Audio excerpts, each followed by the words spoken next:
उत्तर प्रदेश के जनपद आगरा में अधिवक्ता व कांग्रेस नेता द्वारा मदद के नाम पर महिला से दुष्कर्म करने की जानकारी मिली है। आगरा पुलिस द्वारा इस मामले में एफआईआर दर्ज की गई है।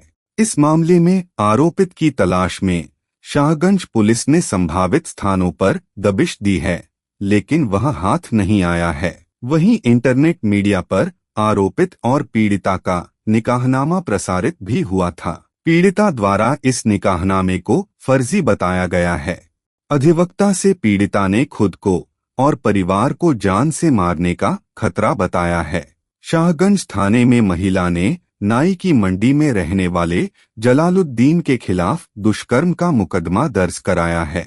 पीड़िता का कहना है कि जुलाई 2019 में भाइयों से विवाद होने पर वह दीवानी कचहरी गई थी। वहां नाई की मंडी में रहने वाले जलालुद्दीन से मुलाकात हुई। आरोपित ने खुद को अधिवक्ता और कांग्रेस नेता बताया। आरोप है कि सितंबर 2019 को दवा दिलाने के बहाने आरोपित कांग्रेस पार्टी के कार्यालय दीवानी के पास ले गया।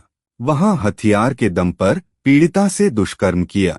पीड़िता का कहना है कि बदनामी व जान के डर से उस समय पति व स्वजन को घटना की जानकारी नहीं दी। इससे आरोपित के हौसले और बुलंद हो गए। उसने कई बार उसके साथ जबरन दुष्कर्म किया। शिकायत करने पर जान से मारने और बदनाम करने की धमकी दी। वहीं शनिवार को इंटरनेट मीडिया पर महिला और आरोपित का निकाहनामा और एक साथ कुछ फोटो प्रसारित हुई। पीड़िता का कहना है कि आरोपित खुद को अधिवक्ता बताता है। फर्जी निकाहनामा बनवाना उसके लिए बड़ी बात नहीं है।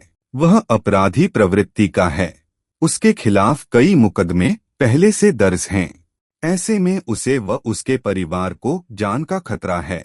इंस्पेक्टर बीरेश पाल गिरी ने बताया कि आरोपित की तलाश की जा रही है। जल्द ही उसे गिरफ्तार किया जाएगा। पीड़िता का कहना है कि आरोपित ने उसके ऊपर निकाह करने का दबाव बनाया। उसका मतांतरण कराने का प्रयास भी किया गया। साथ ही कलमा पढ़ने के लिए भी दबाव बनाया जाता रहा। इसी वर्ष 1 जनवरी को उसने जान से मारने की नीयत से चाकू से उसके ऊपर हमला किया। किसी तरह वह बच गई। मतांतरण के आरोपों के बीच कुछ संभ्रांत लोगों ने महिला को मदद का आश्वासन दिया है। पुलिस इसमें अग्रिम विधिक कार्रवाई कर रही है। 2019 में हम भाई बहनों में आपस में झगड़ा हो रहा था।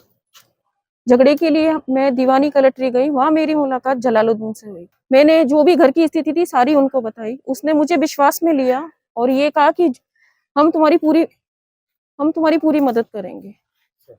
उसने मेरे को भरोसा दिलाया। ये इसी के चक्कर में जलालुद्दीन का मेरे घर पर आना जाना शुरू हो गया। एक दिन घर पर आए, मेरी तबीयत ठीक नहीं थी।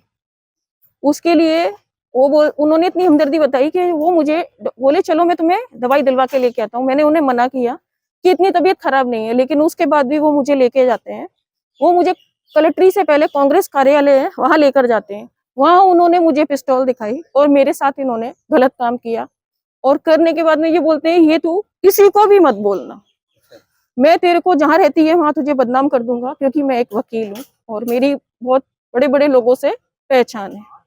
ये चीज मैंने किसी को भी अपने घर में नहीं बताई और उसने ये चीज का फायदा उठाकर मेरे घर में कुछ टाइम के बाद में आता है और उसने देखा घर का माहौल ठीक है, फिर उसने वही हरकतें मेरे घर में आकर करना शुरू कर दिया।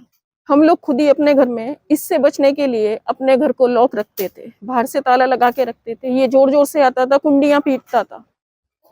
हमारे घर में ही आके इसने क्या किया, नमाजें पढ़ी, मुझे पढ़वाता था, बोलता था रोजे रखो, फिर मारता पीटता था। ये सब नहीं करते थे तो मारता पीटता था।